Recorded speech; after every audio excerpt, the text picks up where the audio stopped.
Fitz. You know how I do. No fluff, just Fitz.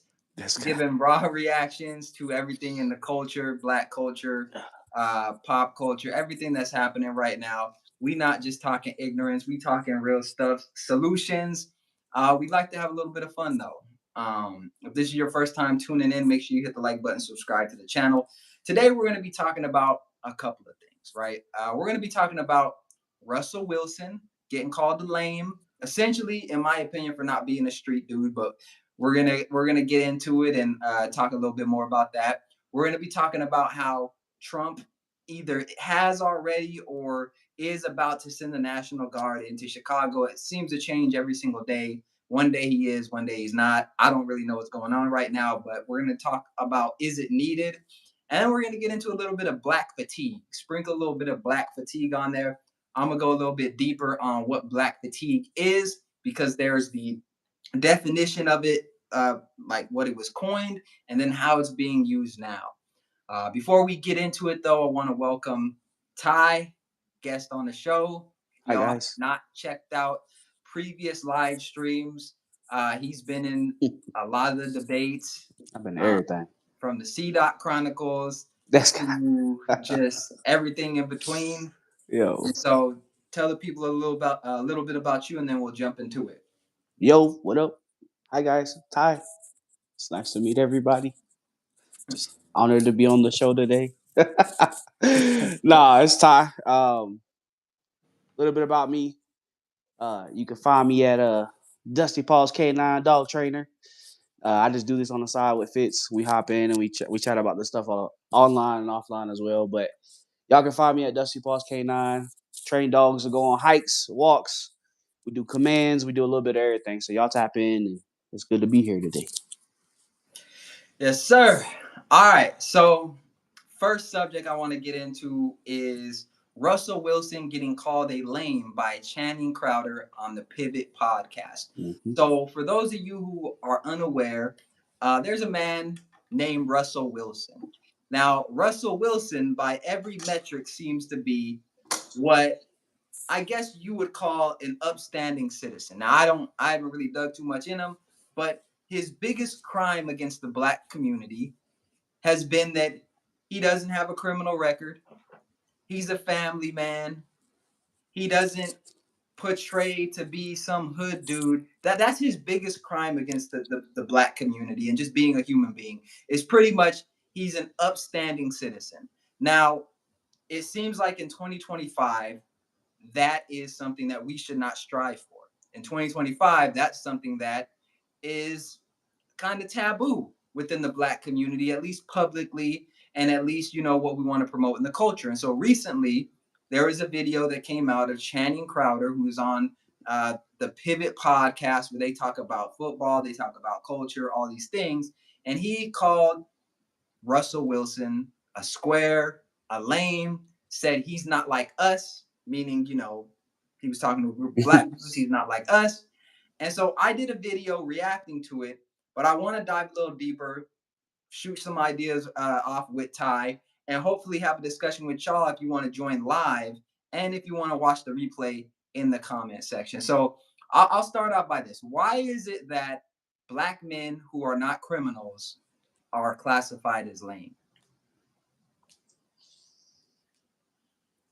I think it doesn't fit the persona that's been highlighted over the past years, and it doesn't have the flavor that a lot of people are looking for. Um, I don't know where people have gotten this notion of that black people need to be going to jail, selling drugs, messing up their lives over what Russell Wilson has been doing. Taking care of his family, staying out of trouble, getting to the bag, which is what, you'll hear a lot in the black community is, oh, get to the bag. Yeah, get the money. Yeah, get the money. But then with all the rappers and all the people on that side, they get the bag and then they mess up the bag because now you're spending all this money, lawyer fees, going to jail, prison for a certain amount of time, spending it on not unnecessary things, not really investing the money, and just thinking that it's going to be unlimited. Do you think that Russell Wilson is a lame? Because I know that there's some people that would disagree with what I consider a lame. Like I Yeah, consider somebody a lame if they try to be something that they're not. right. Um, in the interview, Pivot Podcast, they asked Shannon Crowder what he does that makes him so, like, why is he a lame? Why is he corny? And he talked about this dude's underwear, and he pretty much said we couldn't take him to the club. Um, what is what do you think of when you think of as a lame? To me, a lame, I would say it's probably somebody who's not really standing on what they say they stand on. You know, they come around you and say they just try to be something that they not around you, and they try to be cool and uh try to have this persona that they just can't have instead of just being themselves. So do you think that there's this underlying notion within the black community that the benchmark or the bench line for being, black, being a part of the culture is that you embrace a lot of the criminal aspects of it, or a lot of the ignorance that is promoted in the Hmm. mainstream media or promoted within black culture? That's not Yeah. necessarily how most black people live their lives. Yeah, I think you have to, because if not, then you're not really accepted.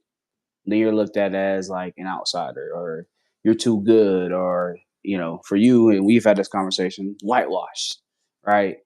You're never gonna be what they want you to be if you don't do those things. So a lot of athletes, right, I grew up with, um, they got into that stuff, unfortunately, right? Because football and living in certain places come with that, and you have some people take on this hood mentality when you don't have to, especially when you're getting all these offers to go play ball at at a high level. Obviously, you got the NIL now, where people are making millions of dollars, and they still want to have this persona that they don't need to have. So it's almost like damned if you do, damned if you don't, because you got to have it in order to fit into the community. And if you don't, then they don't really mess with you like that. I mean, I've always wondered what are the benefits of the black community, like being a part of the black community. Let me know in the comments too. If you're tuning in, I see we got some people. Let me know what are the benefits of going along with some of the things that don't really benefit black people in the black community. I don't know if there's any benefits, honestly. I mean, I think what we've seen lately has been the answer to that. Um, one minute they love you, the next minute they hate you, especially when you decide not to do certain things or be a part of certain scenes. Now you're too good, right? Or with the NIL, you get money now. So it's not now if you don't give them money or support their business or help them get a business or a car, whatever the case may be, now you're a sellout. Now you're a white boy. Um, you're all these things that you weren't before. So I'm not really sure. I know there's a small group, I would say, um, of older, like an older generation people that really hold you down either way, right? They support you. They also support you growing too, right? And obviously never forget where you came from. But I don't know if there's any benefits, truthfully. I think it's beneficial to forget where you came from in some circumstances. I'll get into it, Ooh, but right okay, now, that's a good one. right now I'm about to cook. This guy, Get yo, get this get man with out the the way. props, I'm bro. about to cook. Yo, Get out the way. I'm about to cook. All this right. guy, I'm about to cook. he dropped the first potato on the floor. I didn't land on the potato, but Oh, it he came from the got, he ground got. anyways. I'm about to cook. All right. Um, it comes down to self hatred. I'm a Ooh. I'm a just be real. It comes down to self hatred because for a lot of black people, their only idea of success is by looking at white people. Mm, Their only idea of success is some white dude at the end of the rainbow that grants them success or denies their success no matter how hard they work. It comes mm-hmm, down to the victim mindset. So when you grow up believing that white people are in charge of your destiny, anytime you see a black person that's succeeding, you automatically associate them with whiteness.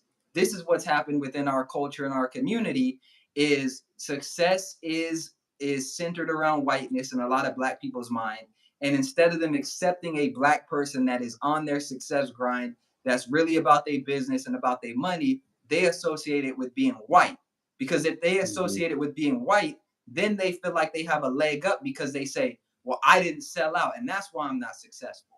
Mm-hmm. Or, you're doing all this white stuff and that's why you're successful. But me, yeah, I have a criminal record. Yeah, I don't have any skills. Yeah, those aren't the reasons that I don't have a high paying job. Those aren't the reasons I'm not successful. I'm not successful because I didn't sell out like you did.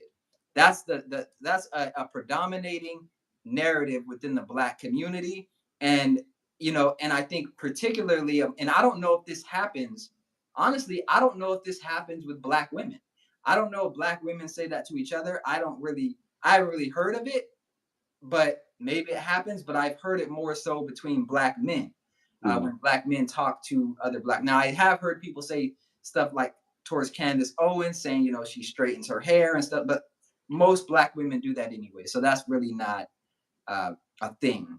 Yeah. But I think it comes down to self hatred, and I think it's easier for black people to accept someone as being successful because you're trying to act white versus they're successful, they're black, and they just made better decisions than you did.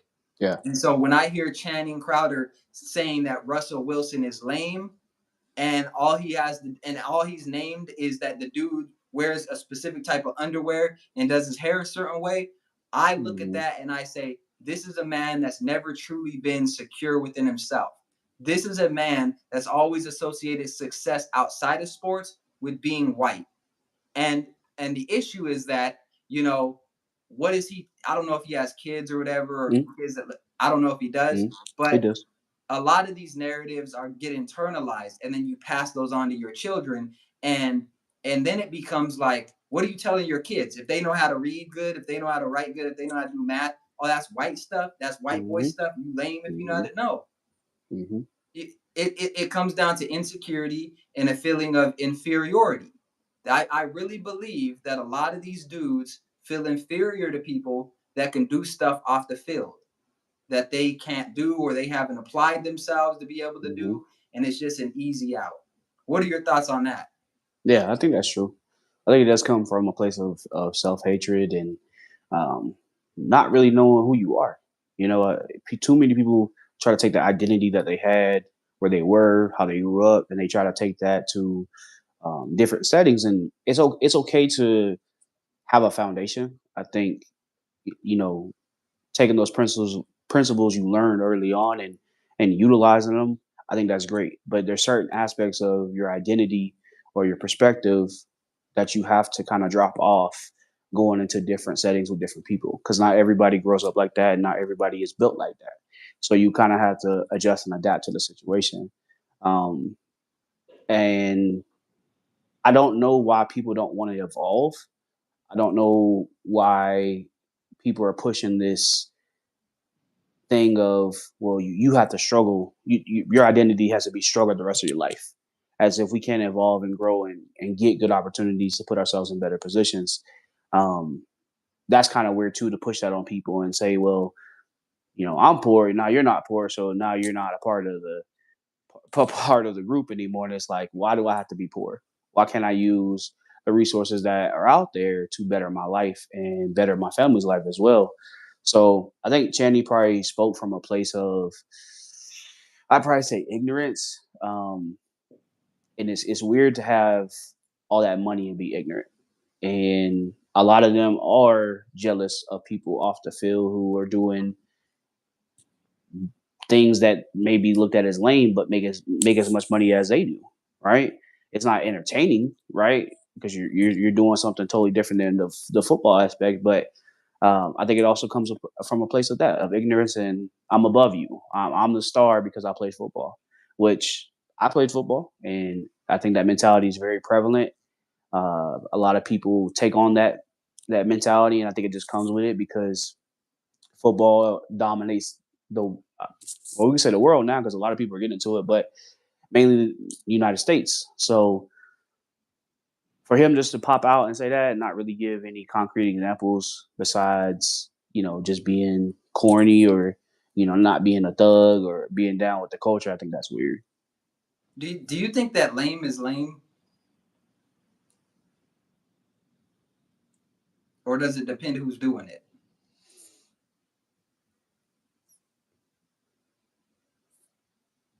I think it depends on the person. And I mean, I think it depends on where you're from too, right? So in Florida, lame, lame could be lame depending on the situation, right? But it can also depend on the person, right? It might be somebody that people don't like and they just want to keep tearing them down, or somebody does something weird and like that's not really the norm for us. But what I think where I'm getting at with this is it seems like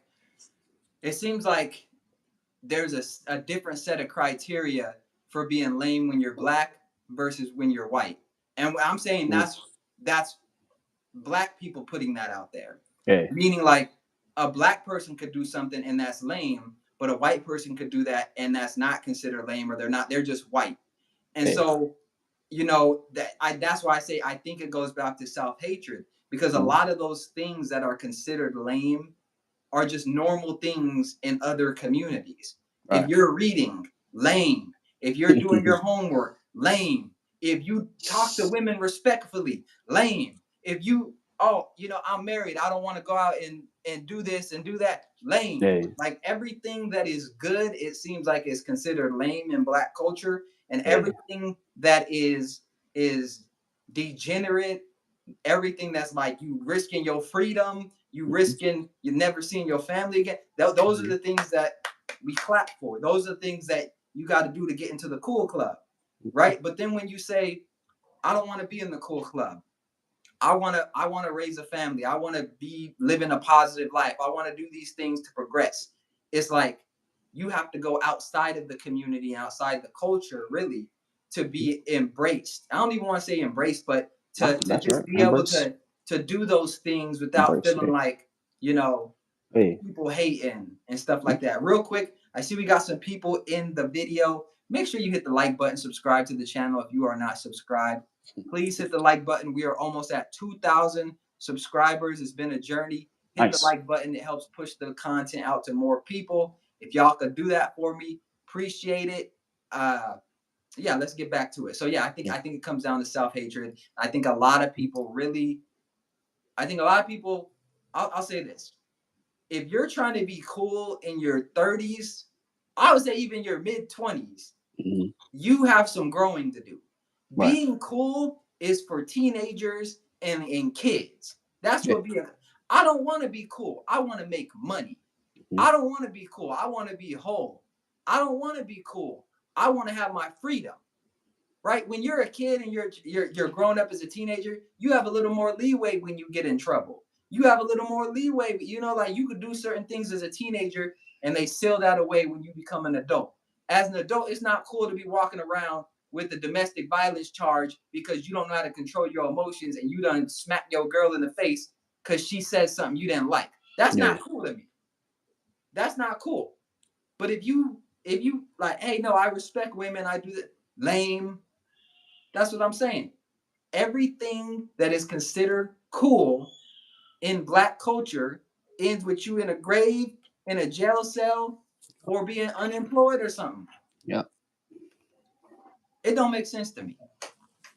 It don't. So I'll be a lame. I'll be a lame. Oh, you budget? Lame. Come on, bruh. Just want to Come have on. some money. Right. Oh, you saving money? Lame. You a lame. Hmm. You getting married? I want y'all Mm, watch. I want y'all to. that's a I good want one. y'all to test something. If you're black, African, whatever, however you want to describe yourself, if you're that, I want you to look at the people that are doing positive things around you, and Hmm. I want you to really challenge yourself to to to to look at things from like a, is this helping me or hurting me mentality. And once you start to look at things like that and you start to question the people around you and you start to truly understand what they consider cool, what they consider not cool, like, understand, the black community is not going to be built up by cool people. All right. That's not going to happen. The black community will not get, you know what cool is for? Cool is for when you're trying to get that chick as a teenager and you have to try to stand out and that's the only thing you got. That's what being cool is. Yeah. Outside of that, you what are we talking about? You Yeah. can't get no job because you cool. You can't make no money. Like, yeah, it's good to have a good personality and stuff like that. But at the end of the day, that's not a measurement or a metric used in real society. So I think the black community puts way too much weight on trying to be cool. Hmm. Yeah. Way too much weight. Yeah, and I think we're starting to see more of it now. Obviously, on social media, you got it in the news. You know, you got it on. It's like 24/7 now. I feel like, and maybe it's because the people I watch they highlight it more than others, but um, it's kind of like a circus right now. And I think you see it more with the football stuff now because it's more about being cool than actually playing the sport. All right, then they start getting upset with the criticism that they receive, but they're still having this undying loyalty to the community to look a certain way instead of just being themselves and evolving. Like we're all meant to evolve, and if you stay stagnant, it comes with friction. And that's what we're seeing now with all these crash outs from a lot of black people in the media is um, they decided to stay in that mentality and that space, and that comes with its own consequences. Are we all meant to evolve though? I question that. I think these are examples. The people that we are seeing now, um, and this is all people, but we're talking about the black community mainly. I think these are examples of what it's going to look like if you don't evolve. So I think we have chances, and you gonna run out eventually, and you gonna wonder why life is like this, and it's because you didn't pay attention. So I wouldn't say it's meant for everybody, but for those who can capitalize on it and take hold of it, yeah. But for those who are like, I ain't doing that shit, I'm good. That's the result that we get when we see all these crash out videos and these YNs and all this crazy stuff, and it's just like, hey, it's the road you choose. And that's true. And I think one of the reasons why the Russell Wilson story kind of stood out to me because I didn't know nothing about the dude. I really don't still. Someone said, first thing, stop calling it a black community. Why do you say that? Let us know in the comment section. Why do you say stop calling it a black community?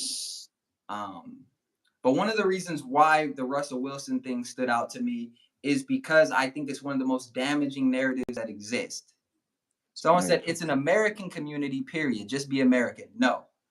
Uh, there's different community, and this is one of the things that I don't like is when people just say just be American. You can be American and be part of a separate community still. Like I'm American, I'm a male. There can be a male community within America that still has its own distinctive traits, but you can still be American. It's not mutually exclusive. Like the black community is a part of the American community. It's one part of it. There are multiple Okay. parts of it. Every other group comes here and builds a community. Go look at any major city. They probably got a Chinatown. And I'm okay with it. I'm cool with it. That's what they do in their community. So there's nothing wrong with trying to build something for your own community within the American community itself. He says, and that's when racism comes in. No, racism doesn't come in because racism was already here. Racism did not come in because the white community wanted their community and then they wanted the black community to have another community. What it was racism came in because they picked a certain group of people to be chattel slaves. They created laws that discriminated against them purposefully, Hmm. dehumanized them, and Hmm. then on top of that continue to do it and do it and do it over time in history.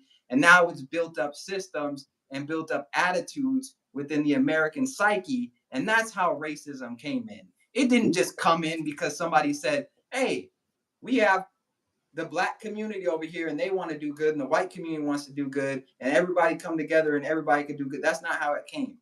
You can Right. have different communities even if it's based on race, if it's based on gender or sex or whatever, religion. Having different communities can be a great thing.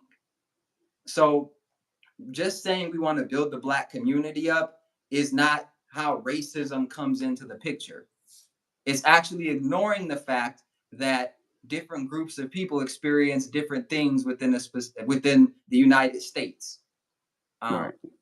Yeah, I so think no, people when they say American, like they gotta remember that the main reason why a lot of people wanted to come over here was for opportunities mainly, but also because America back in the day when I was growing up, and I mean it still is now, but it was always referred to as a melting pot. You had a melting pot of different cultures and people. So when you say American, we're still talking about that. We're just talking about a specific community. So people got to get it together and get it right. Right. Like, oh, if we say we want to help improve the conditions in New York, it's not, oh, that's where cityism comes in at. No, we just talking about a specific location. We got some more people in the chat. Make sure you hit the like button. If you are agreeing, disagreeing, you want to join the chat, make sure you join the chat in the comment section. Hit the like button, subscribe to the channel. Right now, we're talking about Russell Wilson getting called lame, pretty Mm-hmm. much for not being a street dude. We done veered Yep. off into a little bit of a little bit of stuff within racism and stuff like that, but it all fits in. And I think this would actually be a good time to bring up black fatigue. Mm-hmm. Now, black fatigue, when it was created, it was a term that was used to describe kind of like mental stress, physical stress of being black in America with all of these different things going on, whether you consider like police shootings or discrimination within the workplace, blah, blah, blah, all these different things. Then this is the author saying this, I'm paraphrasing, that black people have to carry around all this luggage that then creates black fatigue. That's how the term came out.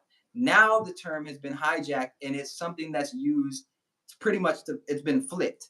It's what other people experience when they constantly have to hear about Black Lives Matter and constantly have to hear about racism, constantly have to hear about issues within the black community. And I honestly agree that there is a lot of black fatigue in that uh, situation, because I think that the black community right now is looking for attention instead of solutions. I think the black community is looking for attention instead of solutions, because there's nothing that we can't do as a community. There's nothing we can't do that we need other people's help with right now. And so I think that's why there's a lot of black fatigue. And I think when we have these conversations, it can contribute to black fatigue, but also I think these conversations are important to have. Mm-hmm. We got a comment. It says, "My people didn't come here. We were here before anyone else. But I don't say the Comanche community. I'm an American. Period. Not a red man or an Indian. I'm an American." All right, well, that's cool. You don't have to identify yourself as any of those things. Those American is a nationality. What you just described like an ethnicity, I think. So you can be American, you can be an ethnicity within America. My thing is this: if you're probably not really concerned with Native Americans or the Comanches, in like if you don't even want to identify with it or acknowledge that this is a separate thing within America. So this conversation really isn't for you then. If you don't believe that there is a black community, I mean, it's not for you then. And that's cool. But there is something called the black community. There were definitely black people. There were definitely people segregated by race. Some were slaves, some were not. Some were able to own slaves. And yes, I know black people were able to own slaves. We all understand that. The majority of the slaves were of African descent. And so when we sit here and say, oh, there's no such thing as a black community, you're in fairy tale land. You're in fairy tale land. Is there no such thing as an Apple iPhone? Is it just a phone? Oh, it's just a phone, right? No, there's an Apple phone, there's Androids, there's Samsung, there's all these different things, but yes, they can all still be a phone. You got to critically think. You can't just get on your keyboard and start typing stuff. You have to Yeah. think. That there's like think before you type. If I could go through the phone and put like brains in your fingertips, I would do that. I can't, but you gotta use your brain. Yeah. I think he missed the point too because we already clarified that America is a melting pot. So there's cultures within America, and there's community. It's the same. It goes hand in hand. So I think he just missed the point because we already clarified that. So It's one of those colorblind arguments where it's like, no, there's not different cultures. There's not. We're just all Americans. Okay, we're all people. But do you think I'm gonna care about your family more than mine? No. Like, yeah, if we're all out and about, I generally want the best for all people. But when it comes down to it, there are different groups of people in different communities that have different interests and they align on different things. If it's not Mhm. being a Comanche or being black, it's going to be on your values. If it's not on your race, it's going to be on something else. This is just human nature. We've always separated ourselves based on different ideas, based on characteristics. Some of them have been more stupid than others, but this is what humans do. We separate. Look at, we all separate. There's a fine chick, there's an ugly chick. There's an ugly dude, there's a, like, we separate. Here's healthy food, unhealthy food. And these are Mhm. ways that we model what we want in the world. And so to sit here and say, "Oh, just consider it the American community." No. You consider it the American community. But you're I think you're going to be missing out on a large part of reality that exists. Yeah, and then it creates too much friction because then, depending on the situation, like we talked about seeing all these YNs in the media, right? Nobody's gonna say that's an American, and if they do, they're gonna be like, "Well, that's not my idea of American." So you got to be careful, kind of throwing those things out, because then you have to be ready to define what is a good American, what's a bad American. Nobody, Right. they're not gonna call them American. They're gonna say the black community, or they're gonna say racial slurs. Yeah. And I think you can, like I said, you can be an American and at the same time be something else. I'm Right. someone's son, but I'm also someone's father. I'm also someone's brother, someone's friend, someone's employee. Like, Yeah. you can hold space for different identities and different titles. It doesn't have to be exclusive to one thing. Right. Um, Especially when we're talking about something like being black or a racial identity, which has changed throughout space and time, and you've been rewarded based on your race, based on your ethnicity, depending on Mhm. what time period it is.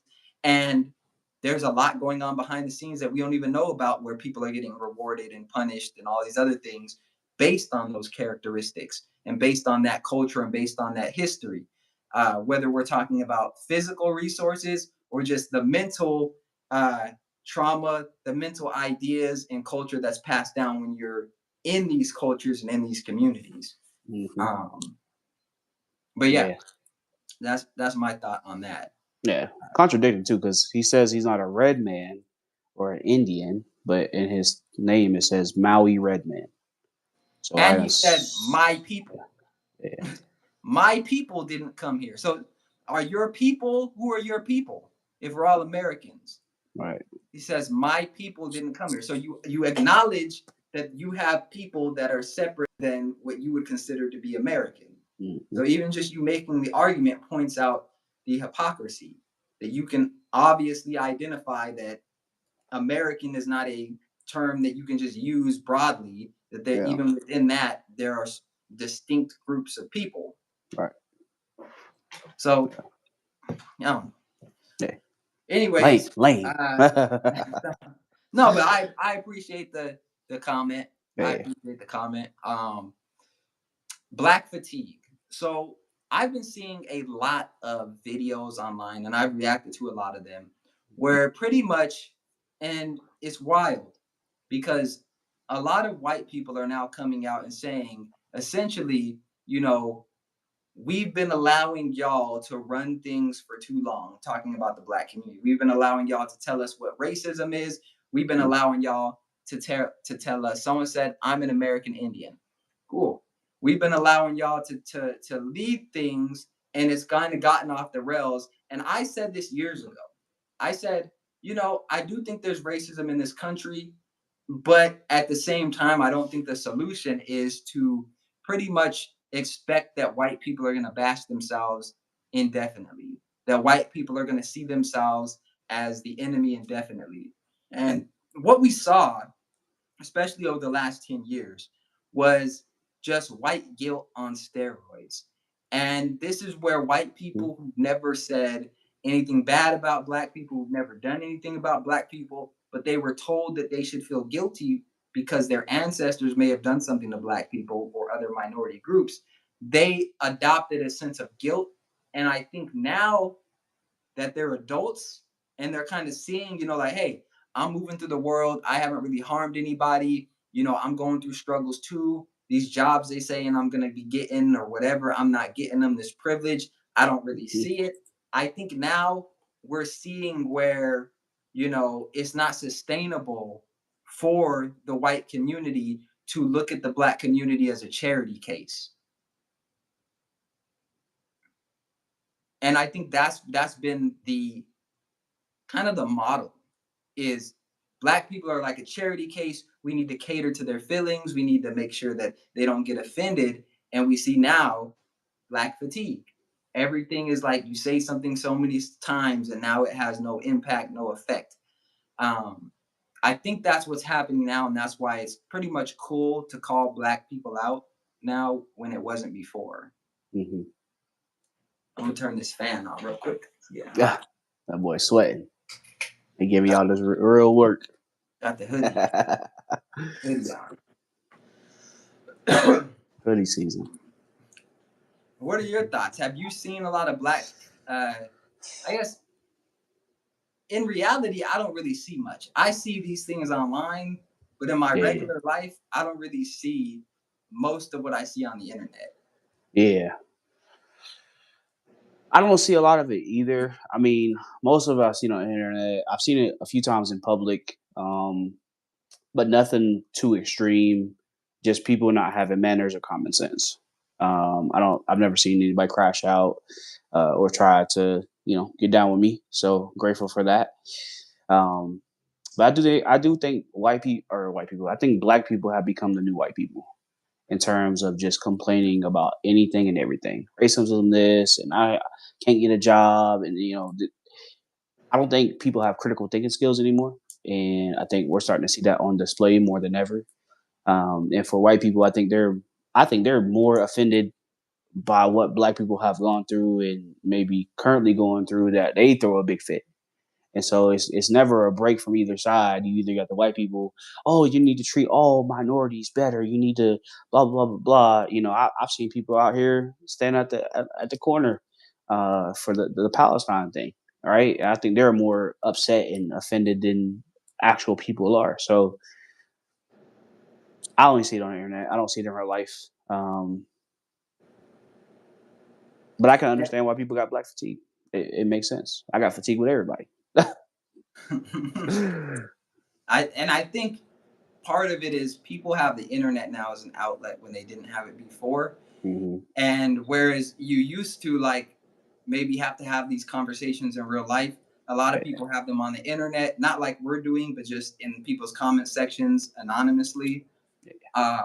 So I think there's an outlet there. Mm. But I think that right now we're in a situation where black people feel more entitled to things they don't deserve, Yep. and white people feel, I think, more like victims than they actually are as well. Like I'll see white people being like, well, uh, we're not.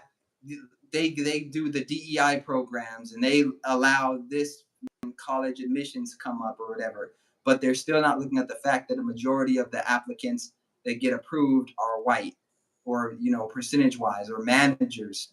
Like white people still own a majority of the country, Mm. so they haven't actually lost the wealth, and so it's interesting to see them now starting to kind of play the victim card. We got a comment. It says, I don't know any black people. There's no such thing as black people or African Americans. People are ignorant because they don't know who they are. Genealogy is key. All right. So when I say black person, I'm talking about African people within the United States that are of African descent. That's pretty much what I'm saying. I say black people because it's a common term. Mhm. And when black people in America hear African, they say, "Well, I'm not African," and so I'm just using the slang term. But when you say genealogy is key, okay, if they're not black, what are they? Explain that in the comment section. If they're not African, they're not black. What are they? What is their genealogy? Who is of African descent? Uh, I think a majority of the what I'm considering to be black people within the United States are of African descent. Based on my research, before chattel slavery and transatlantic slavery, uh, same thing, transatlantic slave trade, Mm. there were, and this is documented, there are conspiracies that there were a lot of African people here, but there was very few African people here in America, in the Americas, prior to when we started being brought over for chattel slavery. And so a majority of the African people that were in the United States or within the Americas at a certain point were brought over as chattel slavery. And so that's why I'm saying of African descent. Now, I don't know exactly 100% who is of African descent in the United States, but it seems like it gets weird around this conversation where all of a sudden we don't know who a black person is or who a white person is and all this other stuff. But then at the same time, we understand it when there's oppression. We understand it when resources are going out. We understand it when we're talking about people on the news. Mm-hmm. So it's just it is confusing, but at the same time, uh, I think that that's an easy way to categorize people. But yeah, if we technically get down to it, I want to know if they're not of African descent, they're not black. What are they? Right. I think it's hard to because I understand where I think they're trying to go with this, but it's hard to decolonize um, the terms that have been embedded into society. So these are the terms that we're using because they're used in everyday life, from job applications, what else, school.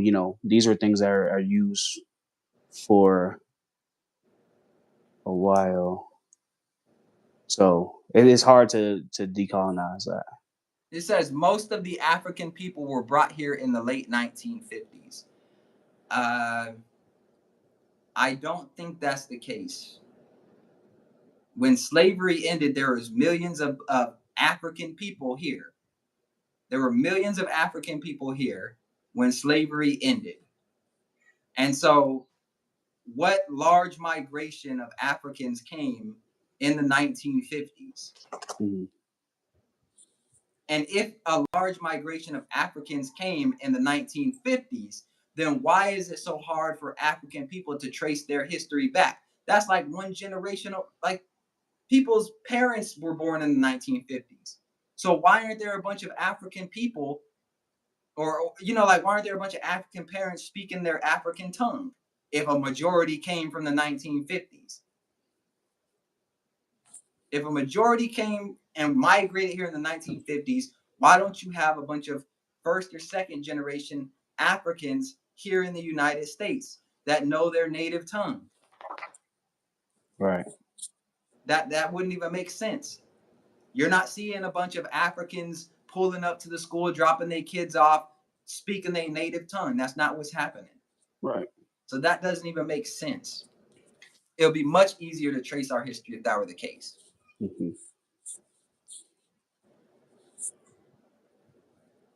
Right. I don't know. Yeah. Well, and if we're talking about indigenous people, yeah, in terms, okay, I get what they're saying. So when Columbus came here, probably at the start of the 1500s, they did encounter a lot of indigenous people, and not just in the Americas, but also Canada, what is called Canada now, and also South America. So the Aztecas, the Mayans, um, people of those tribes, and they would take them over to Europe for a multitude of things, primarily slavery, but also to execute them and put them on trial for not being what they deemed as human. Um, there was a lot of slaves that were taken from Haiti, Cuba, a lot of the Caribbean islands. So yeah, when you're talking about that, yeah, there indigenous people were taken from there as well. Um, people didn't get start people did not start getting identified as black or negro until later on in time. I don't know if he's referring to that, saying like they came here after the 1950s, but that's when they started um, identifying everybody with that because it was just what they thought it was. Yeah, and I think It's very interesting because I say black, and I think 99% of people know what I'm talking about. But then Mm, there's this weird argument of, well, you know, you're not this because you could be this. But it's like we don't. Most people don't know what they actually are. Even if you get a DNA test, you don't know 100% what you actually are. right. They're using models and estimates, and sometimes they can't track this or track that back. I think that you know this is one of the issues with colonization, and one of the atrocities is that it is hard to trace your history back. And so what I'm using when I say people of African descent and African American and African is what they use. Mhm, And the reason I'm doing that is because if you can deny people access to resources and stuff like that based on this term, and then we start using all these different terms, then it's going to be hard when we start talking about reparations, when we start talking about uh, inequalities and stuff like that, and what has truly happened. It's going to be hard to try to slice and dice and get it this 100% accurate, because that's going to be another method of division. And this is why, like within Pan African thought, for example, people in the diaspora and on the continent are considered to be one family African. And that's strategic. And that's so that when we start asking and demanding for things that we're owed, and we start trying to come together and have unity, that mhm, we understand, you know, that we've been stripped of our culture, stripped of our heritage, stripped of the right to know who we are and where we come from. And so mhm, saying we're indigenous or saying that we're African and stuff like that, okay, cool. The point is that you're not white. That's what it all comes down to. That's what this experiment of racism was truly about. Separating those who are worthy, aka white, from those who are not. mhm, And so, and if you don't believe me, just look at history. They say Hitler is the worst person in history that's ever existed because he killed X amount of Jews. But then you have people that have killed more African people, and we don't know their names. They never get mentioned. Why? Why is it that when Africa was facing genocide and stuff like that from European countries, it wasn't considered a humanitarian issue? But when it happens in World War II, to different countries. Now mhm. it's an issue. Go Right. read W.E.B. Du Bois. Go read these black authors that talked about the hypocrisy. And then come and tell me there's no such thing as the black community or black people. Because the world leaders certainly thought so in the 1930s and 40s. And previous to then, when it was chattel slavery and they were mainly exporting African people, that there was certainly a then, but not now. All of a sudden, that just disappears with the snap of a finger. We're indigenous, but then what happened to being American? What were those indigenous people before America? Were they American, or you just want to wipe that away? Because we're all American now. Nah, fuck that. They like you want to center everything around America. What happens if America gets overthrown one day? Do we just forget the history? Do it like what? But these are the uncomfortable truths and conversations that people don't want to have. Right. Someone said, Logical Man said, European Americans will go down as the most disgusting colonizers of all time. That's what they want to hide. Hey, let it breathe. Someone cooking. Mm. I went on a little rant. What are your thoughts? Yeah, I mean, like I said, it's hard to decolonize it because it's been so embedded into society. So I think before what was called uh, America or United States was Turtle Island for a lot of indigenous people. Not just, like I said, not just here, North America, but also Canada, what is called Canada, and then, South America, and then also the Caribbeans. So um, it's hard to work around. I mean, I get both sides. Um, and we have to try to decolonize as much as possible. But when it comes to certain conversations, we might have to use what we know, because this is all we. Sometimes this is all people know. So um, we have to make sure that the history is true. We got to make sure that we're actually putting in the research and the time to look at things, to consider all angles, aspects, because not one thing is just true. like you said in previous videos, two things can be true at the same time. But anybody that knows history knows that everybody was traveling all over the world. So um, even before, because the first recorded, what they say, of Africans being transferred over here was in 1619. But before that, Africans were already present in um, what is present day America. So they had enslaved a lot of Africans here in Florida, Mexico, and the Caribbean, way in the early 1500s. So technically, yeah, there were Africans, is what they called them.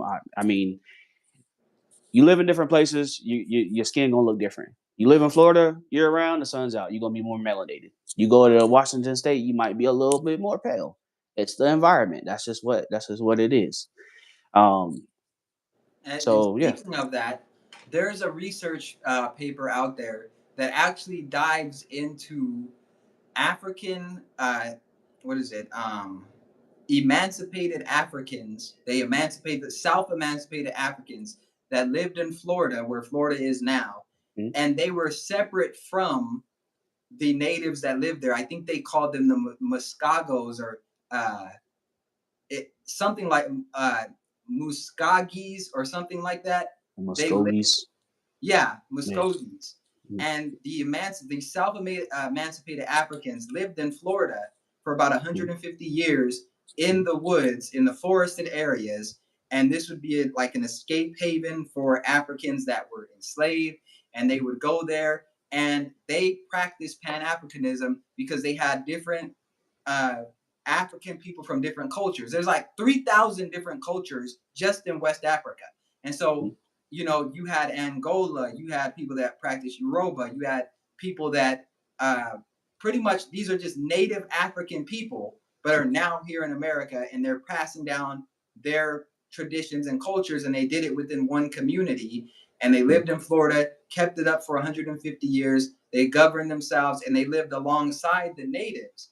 And they had to keep rebuilding and rebuilding and going deeper into the forest Mhm. because their encampments would get, you know, raided and stuff like that by the Spaniards and by the, United States or whatever. It wasn't the United States then, I don't think, but Mhm. it kept getting raided and stuff. But I'm saying that to say that there were different. They viewed them as distinct, different groups, and they did live, you know, I want to say side by side in some cases, but they Mhm. had their own unique cultures and they had their own unique ways and traditions and rituals of doing things. And as a matter of fact, some of those people that were self emancipated Africans that lived in those encampments in Florida, at a certain point, they went and lived on the reservations with some of Mhm. the Native Americans Mhm. at a certain point. We don't know who exactly because it's hard to keep track, but we do know that some did go do that. And this is one of the, like I said earlier, one of the things that's so brutal about colonization is that it is harder to trace your history back. People say just trace your history back. Well, let's take modern Black America. 75% of Black homes are single mothers. So if you don't even know your father and have a relationship with him, you may not be able to ask him certain questions about his dad and his side of the family. To begin the research, you can look, but there's certain things about my family that I only know based on personal conversations that I've had with older people in my family that then Mhm. give me the insight to go and do the research and ask certain questions and connect certain dots. And so when we live in a community where most Black Americans, African Americans are missing the father from the home, and a lot of the Black women didn't even have a father, and so they can't tell you about their paternal father or grandfather and stuff like that. Say, just go do your research. It might be harder than it sounds. Right. Yeah. He said, "Do you know how many American Indian tribes there are?" Uh, I think there are thousands. Yeah. I mean, like in the books, they'll tell you it's like over 500, but at one point, and I'm not. This is just what I'm reading. I'm not 100% sure. Also, this isn't my law, right? I want people to know that. Um, We're talking like 3,000, maybe even more, and that was pre contact with colonizers. um, yeah, there were there. I mean, and some of them even formed. So when colonizers came over to what is America, a lot of them actually built confederacies. So when you speak of the Muskogee, they had a confederacy where it was made up of different tribes. It wasn't just the Muskogee, and they spoke many dialects, but also spoke the Muskogee language as well. Um, so yeah, I mean, yeah, we can acknowledge that. Um, we and I think we've already acknowledged it that everybody's been placed into a box because I think we're starting to get off the point of black fatigue, but everybody's been placed into a box to benefit colonizers, what is known as the white man or white people, right? Um, and these are the terms that, like I said, we just kind of have to use with conversation. Because if we dive deep into it, yeah, we could dive deep into it. Then we lose the point, right? Because then some people haven't read that. Like I didn't read about the Pan Africans, right?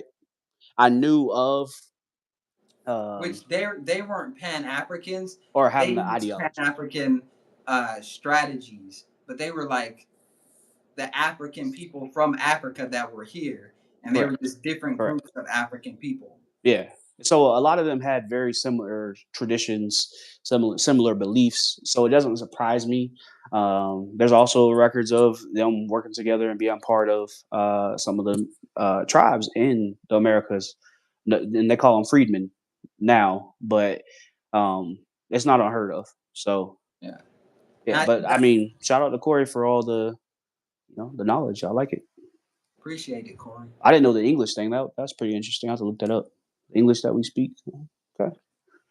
I speak Ebonics now. Where is that tribe from that you're speaking about, Corey? Are they from North America or Canada? What are we talking about? Because I'm gonna look that up after we get off here. I didn't know that. I knew some of the parts like and I'm probably gonna butcher it, but the Inuit people. I think that's how you pronounce it. The word canoe comes from them, canoe, but it's pronounced a different way. So I'm sorry if I butchered their name. Apologize. Hold up one second. I Yeah, gotta get some more light right here.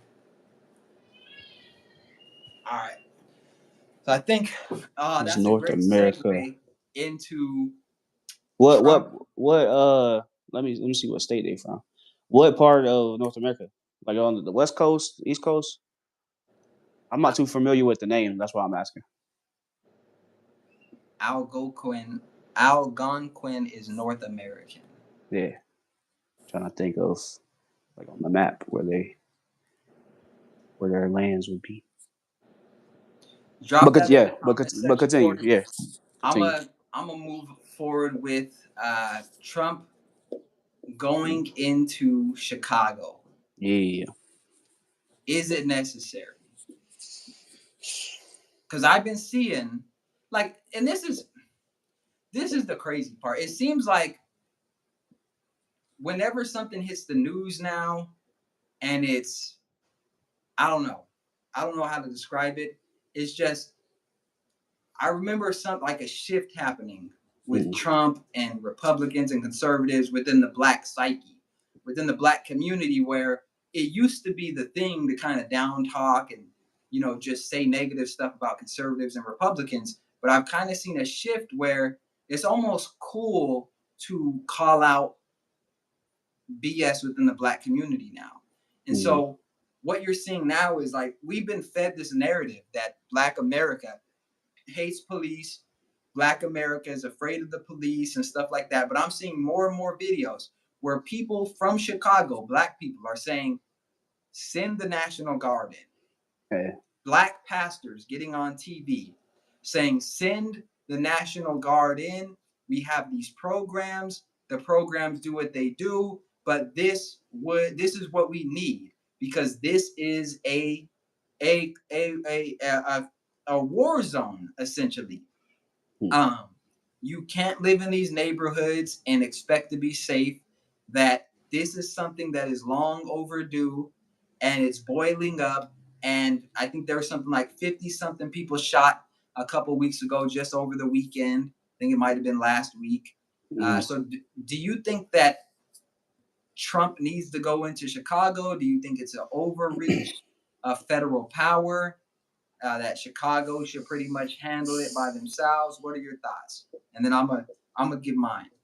It's tricky because, and let me tell the people, I'm an independent, so I'm not on either side, right, left. I don't give a shit about either one. Um, it's tough to say yes or no. I think there needs to be some structure. I think we have a lot of politicians that are playing in the pot when it comes to the money, and this is the result of them not doing what they need to do for the city. Um, I know, Chicago very similar to California. They're talking about, well, we got these programs built in to handle these things. Well, my primary occupation, I'm able to do ride-alongs with police officers if I want to go out and be a help in the community. Um, but those programs, and I don't know the data, right? So I'm speaking from a place of not knowing that. I don't know how much they truly help because a lot of people have that mentality when the people who work in these programs try to go out there and help them. Um, it's kind of like they're on the defense most of the time. So I think Trump needs to get some order. I think the mayor of Chicago, he kind of got his head up his ass, really, and is just going against Trump rather than working with Trump to figure out a solution. Uh, Chicago during COVID, it was probably the safest it's been in a long time. Obviously, it's about where you go, right? But something's got to be done. A lot of these cities are becoming out of control, and the people who are put in place of maintaining the structure aren't maintaining the structure. And I think if they allow Trump to come in, it's going to expose a lot of things, and I think it's just going to create more chaos because now it's going to expose certain people that haven't been doing their parts. And so I think that's why there's a lot of pushback because you know they want a clean house. So I got a yeah, I got a question. I before got an interesting question I just thought of. I'm gonna read this mm-hmm. comment real quick. Yeah, Uh, Logical Man said after the Vietnam War, America got feminism, but black men got feminism and pertinent fraud. He also said, I'm from Chicago. The only people trying to stop them are liberals. I'll agree with that. And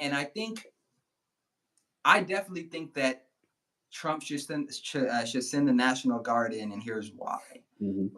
Um, I think you need a blazing gun. I think you need a an overt presence of power to Right, show, like some structure. this isn't okay. And I think what's happened is that there's been a lack of that for so long. And I want to be clear because I'm not for these communities being brutalized. I'm not for this proactive policing necessarily where you're going out looking for crime, because I think when you go out and look for it, one, I think you're gonna find it, but I don't think the laws are set up in a way to where, it's beneficial. Like we have so many laws on the book. There's all these different things where they can get you on a technicality. You could not be doing anything wrong at all. And then it's like, oh, you resisted arrest. But then it's like, you wouldn't have been resisting if you weren't illegally detained and stuff like. Mm-hmm. So I think that part of it has to be worked on. Yeah, But I think for the everyday person that just wants to wake up, go earn some money, that and stuff like that, I think maybe they're at the point to where they feel like, hey, if I have to get stopped and ask for my ID, but the benefit is that the other people, the criminals in the community, are going to be taken away and we have to deal with that for a season. I think a lot of people are changing their mind to that approach. yeah, Um, he yeah. said, That's yeah, Logical Man said, I agree. We need overcorrection because it's been neglected. Yeah, you yeah. need overcorrection. This is you need Medea right now. Like you need like in the Medea movies when she come in and she talking about she spanking kids and stuff like that. I feel like that's really what is needed because you know for the average person, the reason like I don't think that people understand just how basic human nature is. People Mhm. assume that if you don't commit crimes that you're a better person. Correct. I don't necessarily agree with that. I think that Nah. the criminals have gotten used to the things that the average person is still afraid of, Mhm. right? Like when you go and commit a crime for the first time or whatever, I think that something gets unlocked where you start like, okay, you're nervous, but you got away with it, so then you are not as afraid anymore. You're less paranoid. Right. And then you get caught and then you get out and it's like, oh, that wasn't so Mhm. bad. And it's like, oh, I got a felony, so I can't go get this job. Yep. So what an average person is afraid to lose, these criminals aren't afraid to lose that because they didn't, that wasn't what they were dependent on anyways. And Yeah. so they become used to living this life of crime. Like they can kill a person and really believe they gonna get away with it, and maybe they get away with it. Because Yeah. I'm watching some of these documentaries, and they like we've been looking for Susie and her husband since the 1960s. We know what car they got, and we know that they was in the Chicago. It's just like, so. I think that criminals get used to the criminal element, and that they are now operating from a place of almost empowerment when they're committing these crimes, and they truly believe they're going to get away with it. And they're and when you show up with the National Guard and you realize that, oh damn, we're not going to be able to get away with this, and you're dealing with soldiers and you're dealing with people that have the f around and find out mentality for a Mhm. season, I think that that's a different type of, I don't know. I think that's a different type of environment. And it's like right now, Chicago is a great marketplace for crime. Mhm. It's a great Yeah. marketplace for crime. Hey, and I agree. And the reason why I'm hesitant is because it goes back to what we talked about earlier about being American, right? To the person that talked about we're American people, because it creates a division, right? And how do we define what's a good American, what's a bad American? And if that's what has to happen, I'm cool with it. I'm cool with Trump being the villain. I'm cool with him going in there and just being a bully, because I think we need to have structure. I think we need to get back to a place of where we are policing each other and saying, "Hey, that's not cool," right? Chicago mayor talking about, we can do it ourselves. You can't really do it yourselves, because you have this group of people saying, "We don't want you here. We're not doing that. We want to let everybody come in, do all these things," and then you have these other people who are like, "No, we need to protect the city. We need to protect the businesses, the people, everything in between." But the difference between the two populations is that this one's bigger than this one, right? So kind of what Logical Man was saying about the liberals, um, you got your left side who's more there's a lot more people on that side compared to the right side. So yeah, Trump definitely has to go in and get some structure and protect the people. At the end of the day, if we're gonna have this mentality of we are the American people, everybody, right? This is for everybody's benefit, and people got to start diving deeper into that and understanding the logistical stuff of it. Not just, well, Trump's trying to be a dickhead. He's not. Like, this is his job as president to protect everybody. Uh, and we got to be on board. We got to start saying enough is enough. We got to start policing our own communities again and telling people, hey, that you can't be doing that shit, dude. Like, tighten up. It's one thing to make a mistake, it's another to continue to let people do the same thing over and over and over and over again. And that's where we're at. We have allowed people to do whatever, not say anything, right? Because we don't want to put our stuff in jeopardy. But it used to be that way, where if somebody did something wrong, we all came together to, scold them and lift them up. But you can't do that nowadays. Well, I think going back to something, it's like, why are all of these inner cities being neglected? Why have they been neglected so long? And we have to understand that there is less value placed on black life. There has been less value placed on black life for so long, and it's gotten to the Hmm. point where now I just agree, regular Logical Man. people that don't want to commit crimes, they're raising their kids in these environments, and they don't have a way out. They don't see a way out, and then they get used to it. And so this happened because of the neglect. The neglect was on purpose. It was like, oh, well, they're a smaller portion of our uh, whatever base, of our voter base, or of our tax base, and we have to take care of these people with tax money. And if they're in jail, they're not going to be receiving this and that, and blah blah blah. So I understand that it was strategic, And I'll say this: do I think that Trump is sending them in because he loves black people and he's altruistic? Someone said Trump hates your kind. Period. Wake the hell up. I'm glad you said that because I was going to touch on this. Do I think that Trump is doing this because he loves Yo. black people and he wants to be the hero for black people? No, I don't think that he wants to be the black messiah. What I think it is Trump Mm, has an ego and he wants mhm. to go after things that are going to look good and he wants to go after things that are going to get him the big wins. And Yeah. so if Trump is deciding to handle this, it's because he understands that this would be a big win. Why would it Mhm. be a big win? Because this is something that a lot of Republicans have actually wanted. Republicans, I think people don't understand. Republicans and conservatives, they want safer black neighborhoods. Liberals are actually the ones who wouldn't want safer black neighborhoods. Why would conservatives want safer black neighborhoods? Well, uh, because when we talk about lowering taxes and we talk about you know being able to go downtown and being able to live your life and being able to send your kids in schools and stuff like that, what we see is it's becoming harder and harder to make it to survive. So what ends up happening is you may need to go live in the hood. You may need to go live in some of these lower income areas, and you don't want your kids there because it's too dangerous, Mhm. right? It's too dangerous. And now we see crime spreading from the inner cities out to the suburbs. And so we understand that this is an ongoing thing. And so, am I willing to say, well, Trump isn't doing this because he's altruistic towards black people, so forget about it? No. I think if he wants to go in because of his ego and he wants to do this to shove it in liberals' faces and say, look, I got your city under control and it's a liberal city when you couldn't, I'm okay with it. Mhm. I'm cool with it. Don't throw the baby out with the bathwater. I don't give a damn. Like people, Trump hates you. I don't care. I Do you don't even think know I'm gonna Trump. turn down $1 million check because the person signing it hates me? No. Give me my money. I don't go through life like, does this person love me? Do they not like me? Do they? Yeah.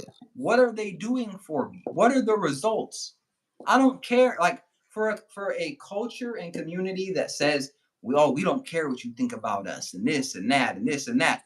It seemed like we do. It seemed like there's a lot of caring. Yeah, that's the logic Seems like being there's a pushed. lot of caring. If you are in the There street it is. right now, it looks like we got some more people joining. Make sure you hit the like button, please. Subscribe to the channel. We're almost at 2,000 subscribers. Subscribe to the channel, hit the like button. It really helps the video go out. Also, if you want to join the chat, make sure you type it in the comment section. Let us know Mhm. what you think. Do you agree? Do you disagree?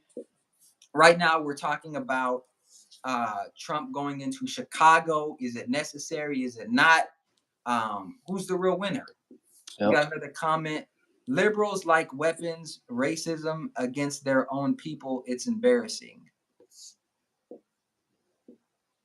Mm. Liberals like weapon. Oh, liberals like to use weapons like racism against their own people. It's embarrassing.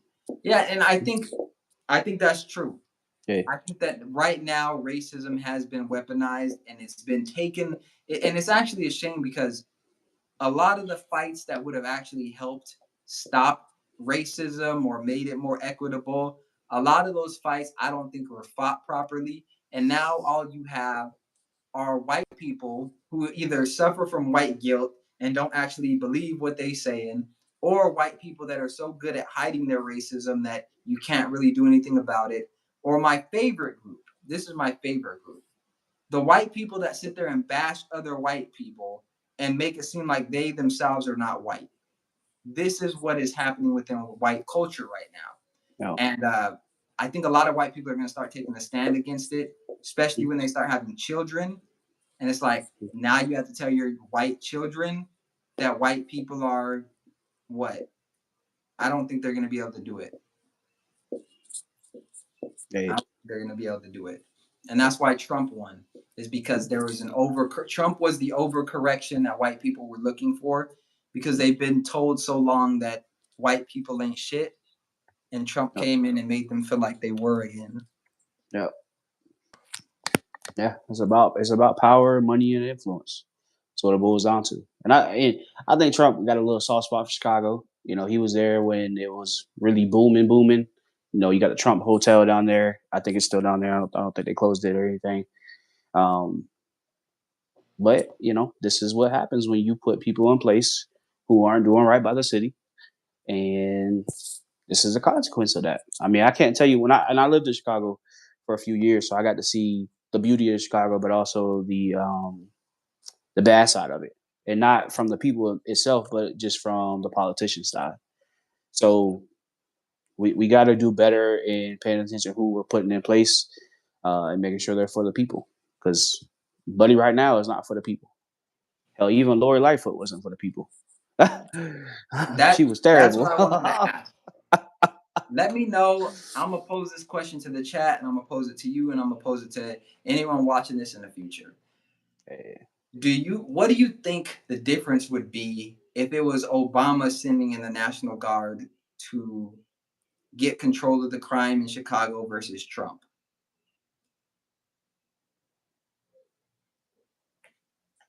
What would the difference be, if any at all? I think people are just gonna co-sign it. Truthfully, oh well, it's needed. Obama's lived there. He knows about the inner cities. He knows what he's doing. A lot of people are gonna blindly just co-sign. Whereas Trump, they already think Trump's racist, so it's going to be a racist thing. It's going to be you know, he's a white man trying to be a colonizer. They're still going to run with those narratives. So I think, um, a lot of people thought Obama was going to save everything, and that's what they would be saying today. He knows what he's doing. That's what he's supposed to do. You know, not to what. Yeah, Yeah, I agree. I mean, yeah, definitely around election time and all the LGBT talk, I think that turned a lot of people off of him. But I think initially they thought that he was going to save everything. And I think if it were him versus Trump right now, they're gonna co-sign. They gonna co-sign and be like, he's from there, so he knows what he's doing. But I don't even know if they said that he wasn't even from there, so I don't even know. nah, he's not from Chicago. He's from Hawaii, I think. Okay, that Uh, makes sense. So he he grew up he in lived there Hawaii. and just grew up there. Yeah, he moved there. I think after he graduated from college. But Gotcha. I think they would call him a sellout. I think they would call Obama a sellout. I don't. I think some people, the diehards for Mm, Obama, would co-sign it, because there's always going to be those people. yeah. But I think they would call him a sellout, and I honestly believe that because anytime a black person tries to do anything for the black community that makes sense and is logical, Mm, they get called a sellout.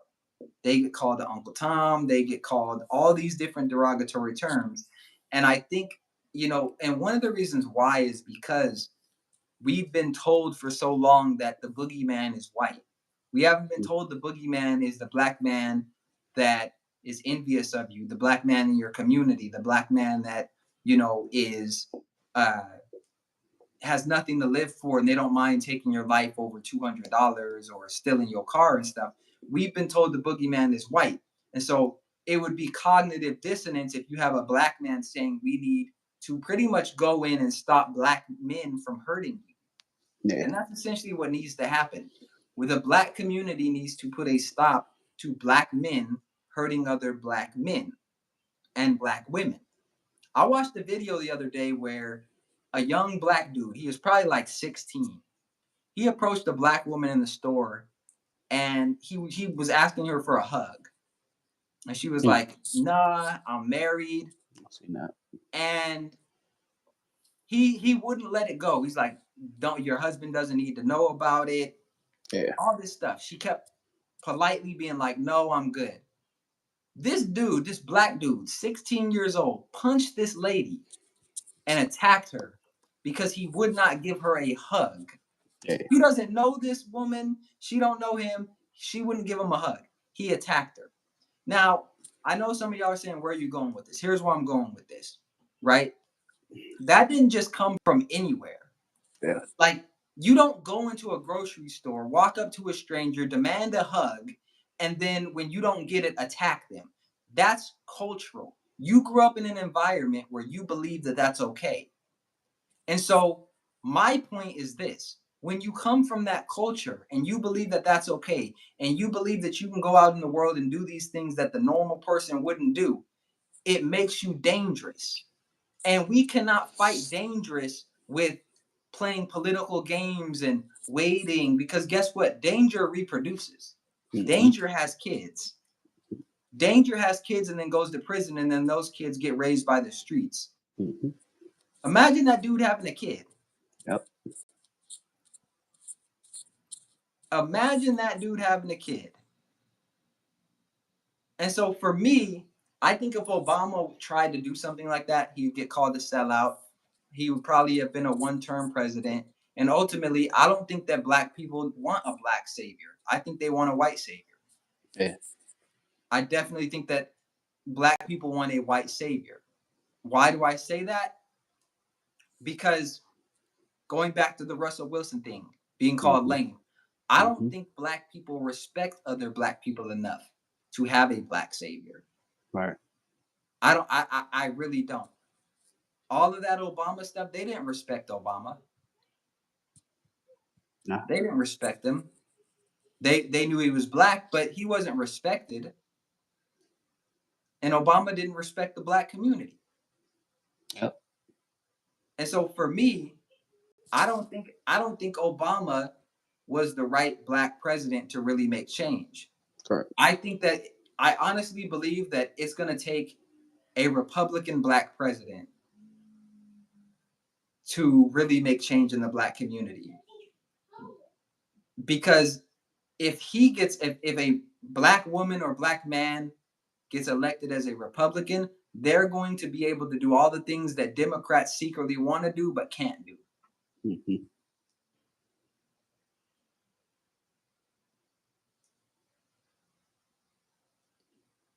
Someone said that's actually FBA. Gen Z only knows equality. Think about it. That's actually FBA. So, any other thoughts on this? People, y'all got to get y'all shit together. Daddy Trump coming. No, I think you hit it on the head. I Only the think, criminals are worried. which I mean, hell, if I was living there and they need to do the checks and stuff, I'm gonna comply. I'm cool with it. You know, get these folks off the street, man, because you know you're hurting the people. I think you made a good point about black people not respecting Obama and vice versa. And if we look at history, much of the black community's leaders um, were mainly destroyed by their own people. You know, take Malcolm X for example. Malcolm X was killed by black folks, right? No matter who ordered the hit or who funded it, it was still by your own people. So I think there's just too much division amongst black people, and um, if the community doesn't come together, then we gonna be on this ride for a long time.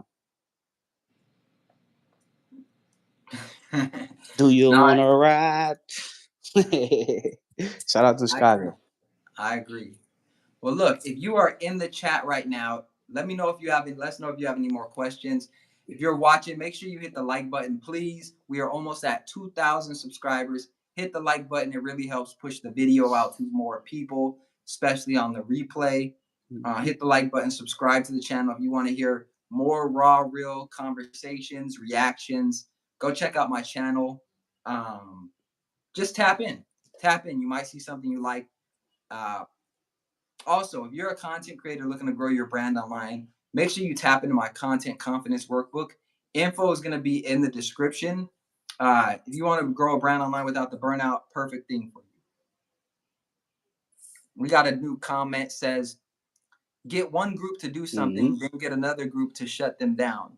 And both groups don't even know that it's one group that made both groups.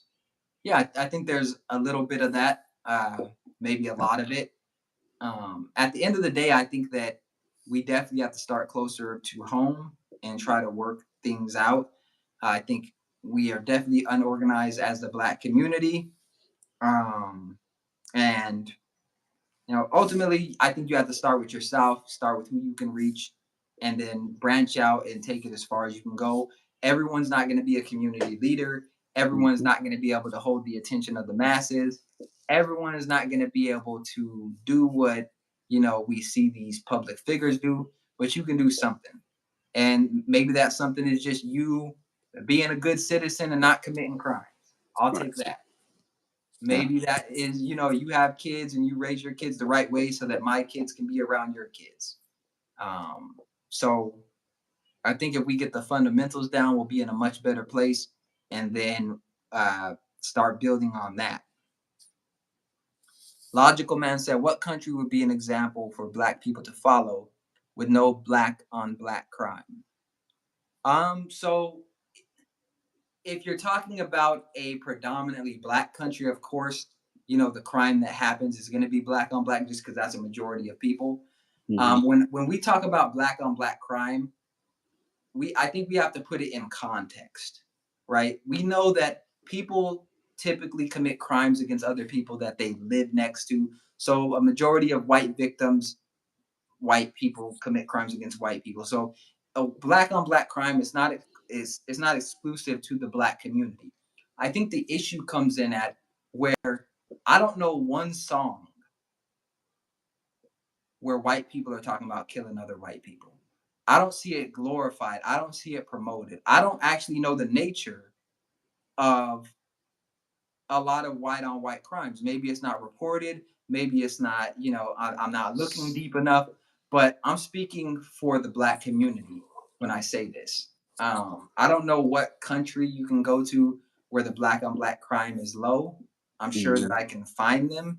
I don't think it would be considered black on black crime if you're living in a majority, uh, like let's say 90% of the population is African. You could say black on black, but it's just crime at that point, I feel like.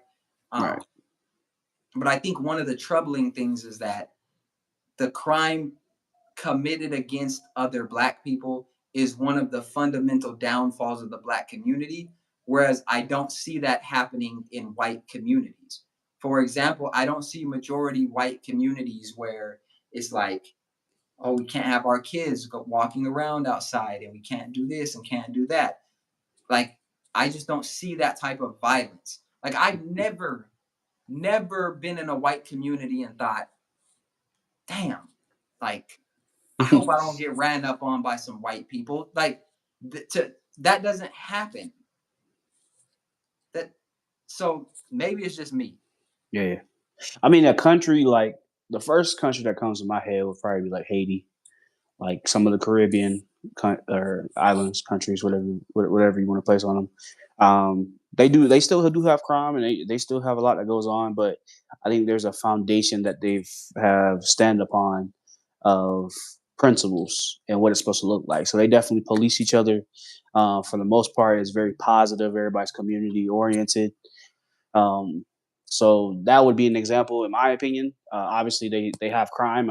Like you said, I don't think it's black on black crime. I just think it's crime at that point. But for an example, for black people to follow, would probably be one of those, the Caribbean people.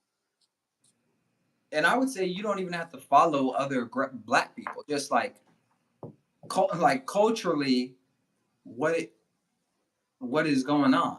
Like, I Hmm. think I really believe that there's been a denigration of value when it comes to the black life in America. I think Yeah. that's at the key of the crime. I think poverty plays a role in it, but you know, um, I really believe that we there is it's a perfect mixture of capitalism, competition. I'm not one of those people that say people from the hood that commit crimes and stuff are lazy. I actually believe the opposite. I believe that these are very entrepreneurial people. I think that they're very risk abrasive. Like, they'll take high risks. Obviously, you going and risking your life for $200 and stuff like that. Where I think it comes in at is like the mentality, and the culture, and the I think acceptance of Black America to be silent when it comes to the worst people in our community. We've elevated them up, given them the hall pass, and told them to go out and spread murder and degeneracy to the masses of Black people. And Hmm. it worked. And so now I think that, we have examples. There are examples within the United States of Black neighborhoods that are doing well. We have other communities, Asian, white, that we could tap into. All these different things, the resources are there. I think it just comes down to a value of human life. Yeah. Because those same black people that they the most hood, they straighten up and they yes sir and no sir when they get around white people. So it's a mentality. If you Yeah. can act right for your white boss, why can't you act right for the black people that live around you?